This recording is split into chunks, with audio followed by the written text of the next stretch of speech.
তো এখানে একজন কমেন্ট করেছে এসএসসি জিডির ব্যাপারে, বলছে আর্মিদের বেতন কত, কোন র্যাঙ্কে কত বেতন। এটা নিয়ে তোমার কোনো লাভ হবে না, এটা জেনে করে। তুমি মাধ্যমিক পাস করেছো, উচ্চ মাধ্যমিক পাস করেছো, একটা কনস্টেবলের চাকরির জন্য তুমি যোগ্য, এটুকু মনে রাখে। তাই কনস্টেবলের চাকরিটা আগে পাও ভালোভাবে।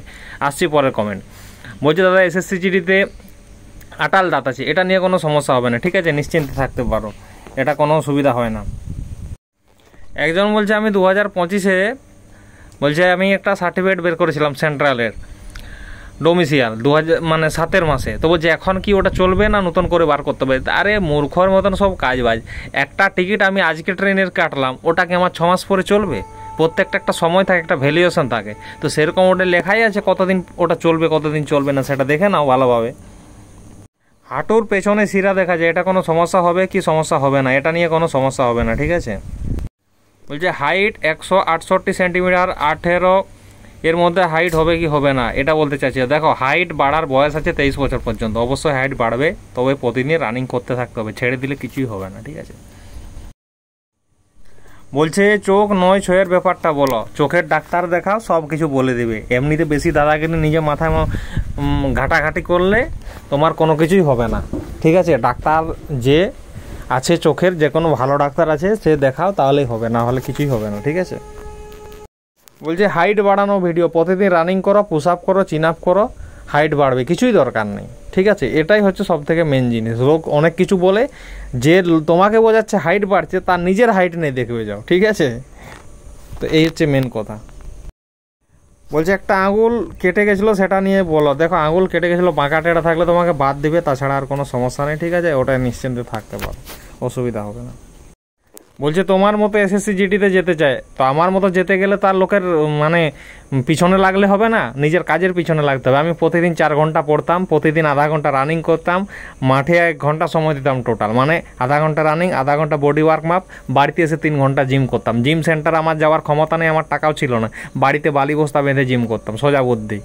আমি এতটা খাটতাম, প্রতিদিন 8-9 ঘন্টার বেশি খাটতাম, ঠিক আছে, তবে বলছে দাঁতের ভেতরের পাশে উপরের দিকে একটু লাল লাল দাগ আছে, বলছে এটা কি করব। এটা কি করব হচ্ছে ব্যাপার হচ্ছে যে এটা দাঁতের ডাক্তার দেখা, ওয়াশ করো, তাহলে ঠিক হয়ে যাবে, আর কোনো চিন্তা করতে হবে না, ঠিক আছে।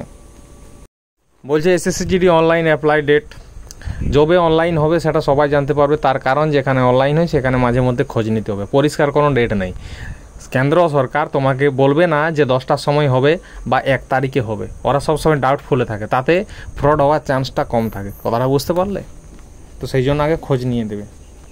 বলছে দাদা ফ্ল্যাট ফুটের প্রবলেম, জুতোর মধ্যে একটা রবারের টুকরো ফিট করবে, যে জায়গাটা তোমার গর্ত করার আছে, দিয়ে জুতোটা পরবে, তাহলেই ধীরে ধীরে তোমার ঠিক হয়ে যাবে। এখন তুমি বলছো যে দাদা এটা আবার কীরকম জিনিস, তোমার পায়ে আমি যদি কোথাও আঙুল দিয়ে চাপ দিয়ে রাখি, সেই জায়গাটা একটু উপর ছেড়ে দিলে গর্ত থাকবে, তো সেরকম পায়ের তলাটাও ধীরে ধীরে তার আকার নিয়ে নেয়, ঠিক আছে।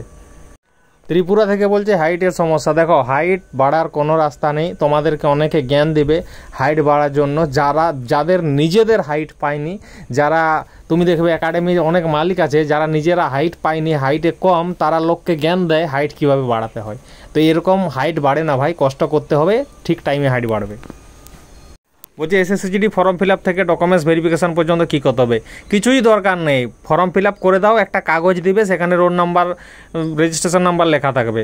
তারপরে তোমার পরীক্ষার অ্যাডমিট আসবে, অ্যাডমিট ডাউনলোড করতে হবে, পরীক্ষায় পাস করলে তোমার মাঠের আসবে, মাঠে পাস করলে মেডিকেলের আসবে, মেডিকেল পাস করে গেলে চাকরি হবে, জয়েনিং লেটার এসে যাবে, তোমার মেরিট লিস্টে নাম বেরোবে, এটাই তো, আর কিছুই না। অত ঝামেলা নেওয়ার কি আছে, এগুলো কিছুই না, নর্মাল জিনিস। নখনি প্রবলেমের জন্য কিছু না, পায়ের মাঝে বালিশ বেঁধে ঘুমাবে, নখনি প্রবলেম লিখে সার্চ করবে, ইউটিউবে অনেক ভিডিও আছে, আমার ভিডিও আছে, দেখে নিবে, তাহলে বুঝতে পারবে, ঠিক আছে। ওকে, ভিডিওটা ভালো লাগলে চ্যানেলটা সাবস্ক্রাইব করবে, লাইক কমেন্ট করবে। জয় হিন্দ।